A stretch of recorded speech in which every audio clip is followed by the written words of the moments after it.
Buenas tardes, Puebla. Estoy aquí para compartir algunas ideas y una historia con ustedes. Desafortunadamente, no puedo hacer esto en español, pero espero que disfruten.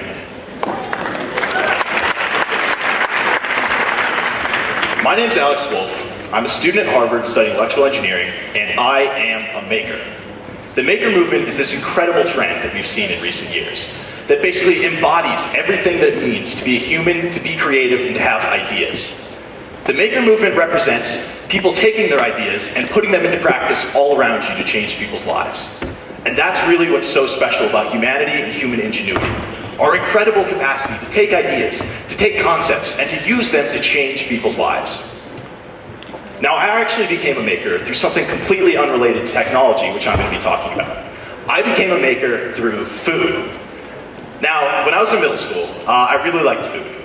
And I also liked the idea of taking recipes that I found online, taking things that I saw, taking ingredients in my own kitchen and making something out of them. And as a middle schooler, the very first things I made were dishes, like these sweet potato fries that you see behind you. I started cooking right as I entered middle school. And throughout the course of my middle school career, which is about a year and a half or 2 years, I made recipes. Now, I started with very simple things, and later on throughout my career, I moved on to more complicated dishes. And as I made these dishes, I just generated a large collection of recipes that I wanted to share with the world. And so the way that I did this was through technology. What you see behind me is the very first technological thing I ever created. It's a website that allowed me to share my recipes with the world. For some reason, I thought it would be a good idea to have red text and black text on a dark red background. And I guess for some reason I thought it looked good when I was in middle school. But it got the point across. It allowed me to share my creations with the world. And that's what I thought was so special. I now had a means by which I could share my recipes with anyone who had access to the internet. Anybody who had a computer, a phone, a tablet, basically anything. And I really love the concept of having people be able to take my recipes, put them into practice, and make them a reality. Now, throughout the course of making this website and putting recipes on it, I actually fell more in love with the technological side of things rather than the cooking side of things. So the next thing I wanted to do was make mobile apps, simply because I was still in middle school and I thought it would be cool to tell my friends that I made iPhone apps. And so that's what I did. I started by basically just watching tutorials online about how anyone can create a mobile application. So the very first things I created were simple applications that just displayed text. But throughout the course of my application development career, much like I did with cooking, I learned and I adapted my skill set such that I could create better and better products. So like I said, the first things that I created were simple. But I later moved on to actually making applications for businesses in my local community to help them address problems, such as getting their message out to people, simplifying signups for practices, and other things like that. So I basically learned the value of being able to take an idea and adapt it to fit someone's needs, and adapt a mobile application such that anyone can use it and anyone can download it. And I also learned the value of how important it is to make a product and make it usable and accessible for everyday people. So later on, I basically got bored with mobile applications, and I got bored with websites because I was missing something. There's some innate quality about food in that you can take it and you can mold it with your hands and you can make it into something delicious and something you can put in your mouth, something that you can feel, something that you can experience, and something that can impact people's lives. And so this is what drove me towards hardware. Hardware is the perfect intersection between the digital and the physical worlds. Hardware involves incredible software challenges that face, everyday people, and that anyone can take their brain and apply their own knowledge to solve. But at the same time, hardware is physical. I can sit down at a workbench with parts all around me and combine these parts in a meaningful way to create something physical, to create something that people can actually use to impact their lives. And so this is what finally drove me towards hardware. So when I started making hardware devices, I started big. I wanted to make some big robot that could, guide someone through a city street or do something like that. And I was overwhelmed. I had no idea how to do this. I tried to make very large robots and things like that ended up just falling apart or even almost catching fire sometimes. And then I tried to go towards the opposite end of the spectrum. I tried to make very small devices just because I thought that would be easier too. But small devices require this, basically a good knowledge of how to do complicated soldering techniques, how to make devices very small, worry about thermal distribution and other things like that. So eventually I settled in the middle, which is where I recommend anyone start if you want to create an electronics project. So the very first successful projects that I created were medium-sized. I created everything from a prank vibrating cup to this little device that you can stick in someone's office or room or whatever, and it'll beep for a very short period of time, every 20 minutes.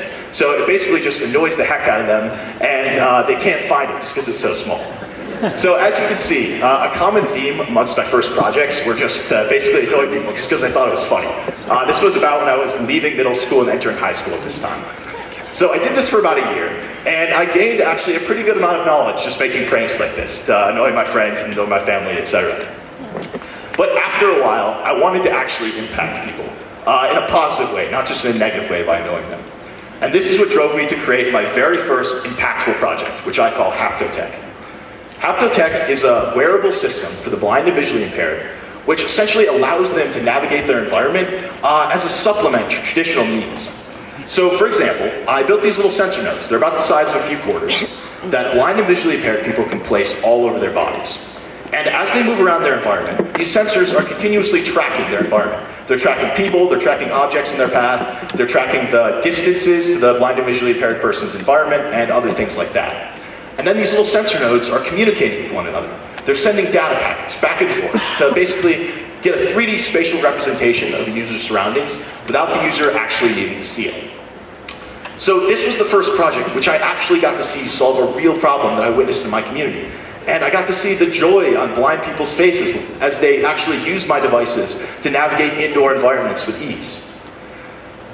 So after creating this project, I wanted to do something even more complicated. And this is what drove me towards a project called CastMinder, which I'm actually still working on today. CastMinder is a smart orthopedic cast and splint monitoring system. It's essentially designed to detect problems that might arise inside an orthopedic cast or splint. The majority of these problems, or the most severe of these problems, is something called compartment syndrome, which is where swelling of your arm or whatever your broken region is can actually be cut off because of the cast around your arm, which can lead to loss of circulation, which can then lead to cell death or other nasty complications that you don't want. And other secondary complications include things like skin infection, skin irritation, moisture inside the cast, and more. So I built a system to essentially detect these problems and alert patients or physicians or other medical professionals to them before they're at risk of becoming a problem. So this system is comprised of a sensor node that's embedded inside the cast or splint, and then the sensor node continuously collects data from the cast environment and sends it to a mobile or an iPhone application that I developed. Then this iPhone application can basically analyze the data and determine if the patient is at risk of developing a complication. And this system is kind of the culmination of all of my ideas. It's the culmination of all the work that I've put into making for basically most of my life. And throughout this system, I was able to use mobile applications, I was able to use websites, and I was able to combine my ideas in a meaningful way. So now I'm going to walk you guys through the process of how I go about creating my own projects and how you can do the same. The first thing is obviously coming up with an idea. You need to identify a burning question in your community, a problem that you see. And the easiest way to do this is to just walk around your own community and identify problems that you might see and basically think of solutions as to how you can address them. When I'm coming up with an idea for something, I'll just go for a walk and then I'll sit down for 10 minutes. No distractions, no cell phone, no computer, no nothing. I'll just sit down and think for 10 minutes about the problems that I saw and about the ways that I can use my knowledge to address these problems. So after you come up with an idea, making it is the next step. And I make most of my projects through something called the Arduino platform. Arduino is this company that basically took the concept of something called a microprocessor or a microcontroller and made it accessible to people all around the world. Now these microprocessors are basically little computers that you can use to interface with sensors, with components, with parts that you see around you. And the best part about companies like Arduino is that they're taking something that somebody would ordinarily need 10 plus years of industry experience to program, and they're taking it and they're making it accessible for people regardless of their age, regardless of their race, regardless of where they live, regardless of how much money they make, and they're making it usable for everyone. So you can use all of these open source technologies that companies have developed, and you can take these technologies and you can help them to make your own ideas a reality. Using technologies like this, you can basically just go about starting your idea from prototype to completion. Now, you're obviously going to encounter so many roadblocks along the way. And with making, it's literally these roadblocks that teach you how to make something. I encountered so many problems when I was creating all these devices that you saw. Probably for every single finished device that I ever created, there's probably 20 or 25 devices just sitting brushed under a work table somewhere that didn't work the way I wanted them to, as a result of these roadblocks. But once you encounter how to get around these roadblocks, you actually just develop this innate solution to that certain technical problem, which you can then later apply to your projects later on down the road. So storing this knowledge that you develop, storing these concepts, and storing everything in your brain, and using it to create these connections in meaningful ways to help you solve your problems is what making is all about. Now, the last step for any project is packaging it. If you want to share your creation with the world, if you want other people to actually use your product or use your idea and for that product to impact their lives, what you need to do is you need to package it in a way that they can understand it, that they can make it. The way I do this is basically just uploading my projects on plenty of websites that people can use to basically download the instructions and see how to make the project itself. A lot of this revolves around taking a good photo of the project and writing a good title just so that people are interested. And then later on, documenting the project in a way that someone who has very little technical background can understand.